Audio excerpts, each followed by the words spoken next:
ఏ శుభకార్యానికైనా శుభారంభం. నమస్తే, నేను Keshav. Welcome to Suman TV. రాజమండ్రిలో జరిగిన ప్రీ రిలీజ్ ఈవెంట్, ఆ తర్వాత వెళ్ళేటువంటి క్రమంలో ఒక ఇద్దరు యువకుల మృతి. ఇది గేమ్ చేంజర్ సినిమాకి సంబంధించి జరిగినటువంటి ఉదంతం.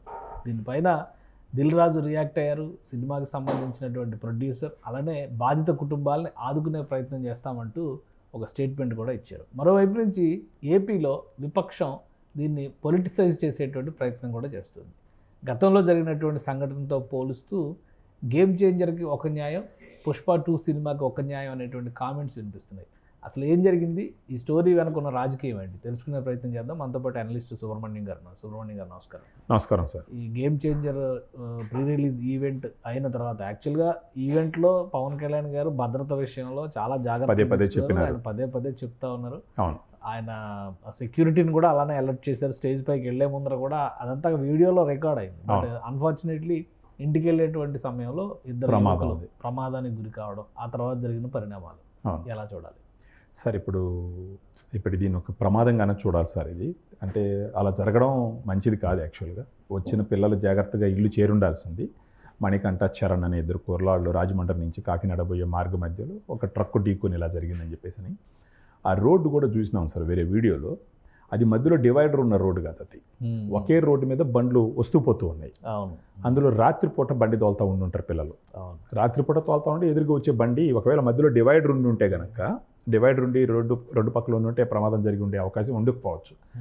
బట్ ఏది ఏమైనప్పటికీ ఇలా జరగడం ఒక రకంగా బాధాకరమైన విషయం. వెంటనే పవన్ కళ్యాణ్ గారు జనసేన పార్టీ నుంచి ఆయన ఒక 5 లక్షలు డిక్లేర్ చేయడం జరిగింది. అదేవిధంగా దిల్ రాజు గారు ఒక 5 లక్షలు, తర్వాత పవన్ కళ్యాణ్ గారు ప్రభుత్వానికి చెప్పి కూడా ఏదో రకంగా ఆదుకుంటామని చెప్పేసి ఒక మాట ఇవ్వడం జరిగింది. కాకపోతే ఆ మెసేజ్లో ఆయన చెప్పింది ఏంటంటే, ఆ రోడ్డు దానికి మరమ్మతులు చేయకుండా చాలా సంవత్సరాల నుంచి అలాగే ఉండిపోయింది.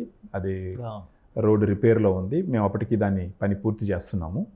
తొందరలో వరస్ట్ రోడ్డు, అవును, పరమ దారుణమైన రోడ్డు.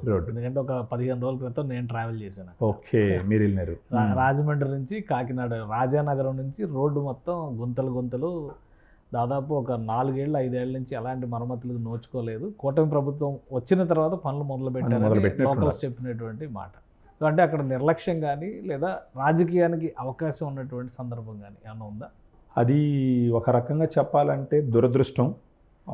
దాంట్లో నిర్లక్ష్యం అనే దానికన్నా కూడా ఏమైంటుందంటే సార్, అది సింగిల్ రోడ్ అయినందువల్ల వీడియోలో చూసినాను. ఈవెన్ వాళ్ళే పోయి వీడియో చేస్తున్నారు అక్కడ, దాంట్లో చూసినాం అనమాట. చూస్తే దాంట్లో ఏముందంటే, ఓకే అక్కడ ఆ ఒక్కరవ గుంటలు లేదు కానీ, బట్ కాకపోతే వచ్చే బండ్లు పోయే బండ్లు ఒకే రోడ్డు మీద పోతుంటాయి. రాత్రిపూట ఈ పిల్లలు బైక్ దోలడం కదా సార్, ఆ సమయంలో ఎదురుగా వచ్చే ట్రక్కు గుద్దుకొని ఉండేదానికి అవకాశాలు ఉన్నాయి. ఇది కంప్లీట్గా ఒక యాక్సిడెంట్గానే చూడాలి దీన్ని. ఒకవేళ ఈ game changer pre release show నిర్వహించే దగ్గర కానీ ఇది ఏదైనా జరిగి ఉంటే కంప్లీట్ బాధ్యత వచ్చేసి దాని నిర్వాహకుల మీద నెపం వేయడానికి అవకాశం ఉండేది. గతంలో జరిగిన ఇన్సిడెంట్ ఏంటంటే, అక్కడ నిర్వహణ లోపం వల్ల జరిగినటువంటి ఒక ప్రమాదం అది. ఏదేమైనప్పటికీ మీరు గమనించినారంటే, పవన్ కళ్యాణ్ గారు ఆ షోలో కూడా ఫస్ట్ ఏం చెప్పినాడంటే, ఇలా జరిగినప్పుడు నాకు అప్పటి నుంచి ఒక రకంగా భయం ఉంది, అలా నిర్వహించాలా వద్దా అని చెప్పేసి చాలా మీమాంస తర్వాత నిర్వహించడం జరుగుతుంది. ఇక్కడ బాగా కట్టుదిట్టాలు చేసినాము, జాగ్రత్త తీసుకున్నాము, మళ్ళీ ఇంటికి వెళ్ళేటప్పుడు కూడా మీరు జాగ్రత్తగా వెళ్ళండి అని పదే ఆయన దండం పెట్టి మరీ చెప్పినాడు ఆయన. సో ఈ పిల్లలు పోవడం అది సింగిల్ రోడ్ అయినందువల్ల బహుశా అది డబల్ రోడ్ అయ్యుంటే, ప్రభుత్వం దాన్ని డబల్ రోడ్ చేసి పెట్టుంటే, లేదంటే సింగిల్ రోడ్ అయినా సరే మధ్యలో డివైడర్ గాను ఉంటే ఈరోజు ఆ ప్రమాదం జరిగే అవకాశం లేదు సార్. 2 బండ్లు ఒకే రోడ్డు మీద రావడం వల్ల ఈ ప్రమాదం ఖచ్చితంగా జరిగి ఉంటుంది. ఎందుకంటే అక్కడ యాక్సిడెంట్ జరిగిన దగ్గర బండి ముక్కలు చూస్తే కూడా రోడ్డుకి ఎడ్జ్లో జరిగి ఉంటుంది. సో రాత్రిపూట ఈ పిల్లలు బైక్ దోలుతా ఉండుంటారు. ఎదురుగా వచ్చే ట్రక్కు, వీళ్ళ నైట్ డ్రైవింగ్ మీకు ఎలాగుంటుందో తెలుసు కదా సార్. ఎదురుగా వచ్చే బండి లైట్లు వేస్తే యువతల నుంచి పోయే వాళ్ళకి మార్జిన్ కూడా తెలియదు. అది అందులో బైక్ అంటే కొంచెం ప్రమాదకరమైనటువంటి విషయం. సో ఏదేమైనప్పటికీ ఈ పిల్లలు వచ్చిపోయేటప్పుడు ఎవరైనా సరే కొంచెం జాగ్రత్తగా ఎల్లుండాల్సింది. ఇంకా వాళ్ళకి టైం ఆడదాకా ఉందని అనుకోవాలా. ఇది ప్యూర్గా మనం అంబటి రాంబాబు గారు ఒక ట్వీట్ చేశారు, వాళ్ళకో న్యాయం మీకో న్యాయం అని చెప్పని. అలానే వైసీపీ సోషల్ మీడియాలో కూడా కొన్ని ట్రోలింగ్స్ నడుస్తూ ఉన్నాయి.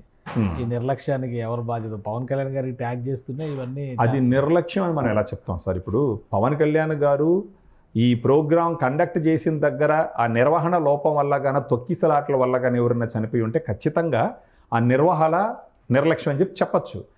ఇది వచ్చి పోయేటప్పుడు జరిగి ఉండకూడదు. మొత్తానికి వచ్చి పోయేటప్పుడు మార్గ మధ్యలో జరిగినటువంటి యాక్సిడెంట్, అది కూడా రాత్రిపూట జరిగినటువంటి ఒక యాక్సిడెంట్.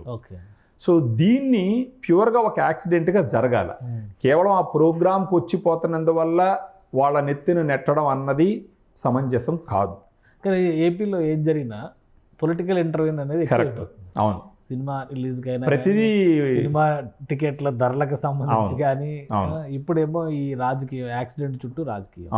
ఏంటి రోజు రోజుకు రాజకీయం ప్రతి అంగంలోకి ఏపీలో ఉన్నటువంటి కాదేది అనర్హం అన్నట్టు సార్. ఏంటంటే రాజకీయానికి కాదేది అనర్హం అన్నట్టు దొరికిన ప్రతి విషయాన్ని రాజకీయం కోసమే చేస్తుంటారు. పరిస్థితి అలా ఉంది. బట్ ఇదేంటంటే ఇప్పుడు ఆ పార్టీని అభిమానించే వాళ్ళు ఖచ్చితంగా వీళ్ళ మీద నెడుతారు. ఇది దీంట్లో పుష్పకి ఒక న్యాయమా, గేమ్ చేంజర్కి ఒక న్యాయమా అని మాట్లాడడానికి అవకాశం లేనటువంటి విషయం సార్. ఇది అక్కడ జరగలేదు. ఇక్కడ పుష్ప 2 సినిమా విషయంలో జరిగిన ఇన్సిడెంట్ వేరది, అక్కడ జరిగిన పరిస్థితులు వేరు. సో ఖచ్చితంగా ఇది పవన్ కళ్యాణ్ గారి నెత్తిన నెట్టడానికి అవకాశం లేనటువంటి ఒక విషయం ఇది. సో విఘ్నత ఉన్న వాళ్ళు ఆలోచించాలి దీన్ని. కాకపోతే ఒకటి అనుకుంటారు, దానికి పొయ్యి రావడం వల్లనే కదా జరిగింది అనేసి. పోకుండా ఉండుంటే ఏ సమస్య ఉండదు. ఇప్పుడు పోవాలని నిర్ణయం తీసుకున్న కుర్రవాళ్ళు జాగ్రత్తగా ఇల్లు చేరాలన్న జాగ్రత్త కూడా ఉండుంటే మంచిది. వాళ్ళ అభిమానానికి తప్పు పట్టట్లేదు. కానీ వెళ్ళేటప్పుడు కొంచెం జాగ్రత్తగా వెళ్ళుంటే ఆ కుటుంబానికి ఈరోజు ఈ విషాదం మిగిలి ఉండకపోవచ్చు. ఇంకొకటి అంటే సార్, ఈ విషయంలో నేను చెప్పట్లేదు కానీ జనరల్గా ఒక సందేశం ఇవ్వడానికి చెప్తున్నటువంటి ఒక మాట, కుర్ర వయసులో ఎలా ఉంటుందంటే సార్, నేను కూడా ఆ వయసులో బైక్లు వేసుకొని తిరిగేటప్పుడు ఎలా ఉంటుందంటే అదొక ఉత్సాహం ఉంటుంది. ప్రత్యేకించి మన అభిమాన హీరో ఫంక్షన్కి వచ్చిపోయేటప్పుడు క్లౌడ్ 9లో ఉంటాం మనం. అది వయసు యొక్క తత్వం అది. అలా వెళ్ళేటప్పుడు కొన్ని సందర్భాల్లో పిల్లలు ఏం చేస్తారంటే కొంచెం ఈ మద్యం సేవించి కూడా వెళ్తూ ఉంటారు కొన్ని సందర్భాల్లో. దీన్ని నేను అనట్లేదు కానీ జనరల్గా చెప్తాను, ఒక సందేశం కోసం చెప్తున్నా. ఎవరు కూడా ఇలాంటి దానికి వచ్చిపోయేటప్పుడు, అందులో నైట్ టైం బండ్లు దోలేటప్పుడు దయచేసి మద్యం సేవించకూడదు ఒకటి. ఇంకొకటి వచ్చేసి ప్రత్యేకించి నైట్ వెళ్ళేటప్పుడు కొంచెం జాగ్రత్తగా ఆపుకొని, ఒకవేళ ఎదురుగా బండి వచ్చేటప్పుడు కొంచెం పక్కకి జరిగి ఆపుకొని పోవడం మంచిది. ఒకవేళ రోడ్డు సరిగా లేనప్పుడు ఆ ఫంక్షన్కే పోవద్దు. టీవీలో చూడొచ్చు కదా ఈ రోజుల్లో. అందరూ ఆ చుట్టుపక్కల పోవడంలో అర్థం ఉంది సార్. దూరం నుంచి ఒక ప్రోగ్రాంకి ఇప్పటికైనా అభిమానులు కానీ ప్రజలు కానీ కళ్ళు తెరవాలి. ఇప్పుడు మన అభిమాన హీరోని అభిమానించడం తప్పు కాదు, కానీ ఆ అభిమానం మన ప్రాణం పోగొట్టుకునే విధంగా ఉండకూడదు.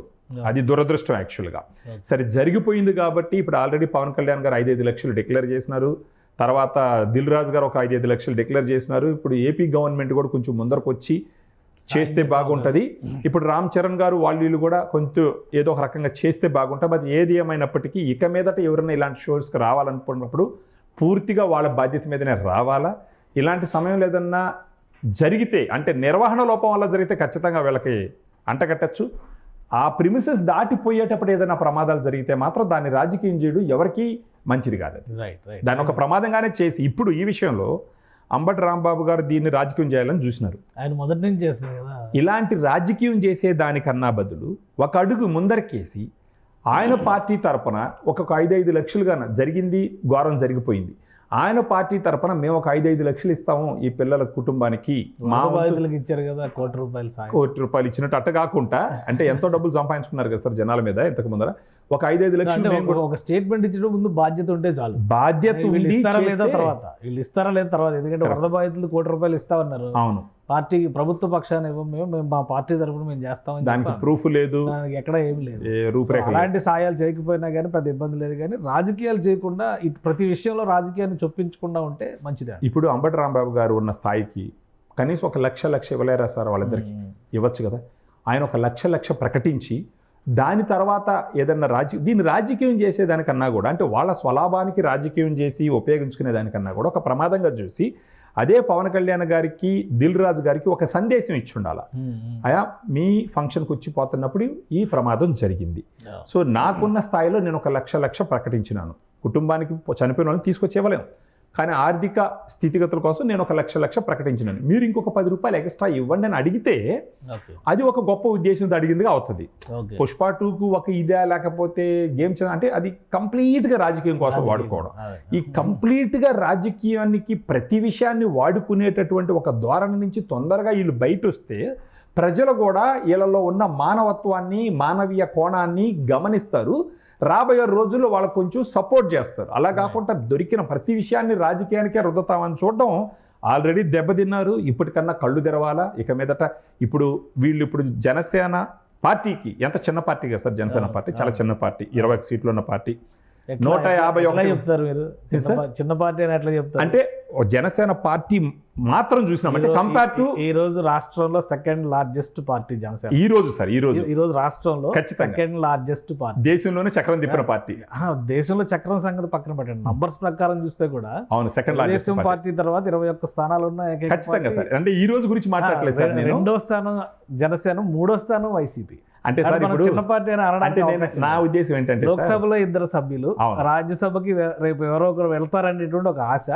ఇక్కడ శాసనసభ నేను రీఫ్రేమ్ చేస్తాను సార్. ఎలా అంటే చిన్న పార్టీ అంటే నా ఉద్దేశం ఏంటంటే వైఎస్ఆర్సీపీకి ఉన్నటువంటి ధనబలం జనసేనకు లేదన్నది నా పాయింట్.